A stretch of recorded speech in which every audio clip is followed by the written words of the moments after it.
ushers in the seed sowing time and also the season of marriage. The festival has its roots in fertility rites.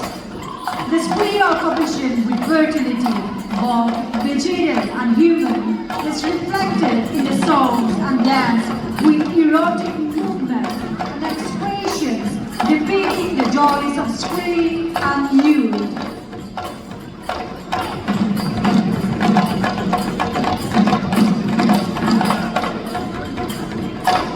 In essence, the Bihu dance is an expression of youthful exuberance and vigor.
The sovereign beating of drums called dhol, soft strains of the pipa made of buffalo horns, another indigenous musical instrument. Bihu, bihu, bihu.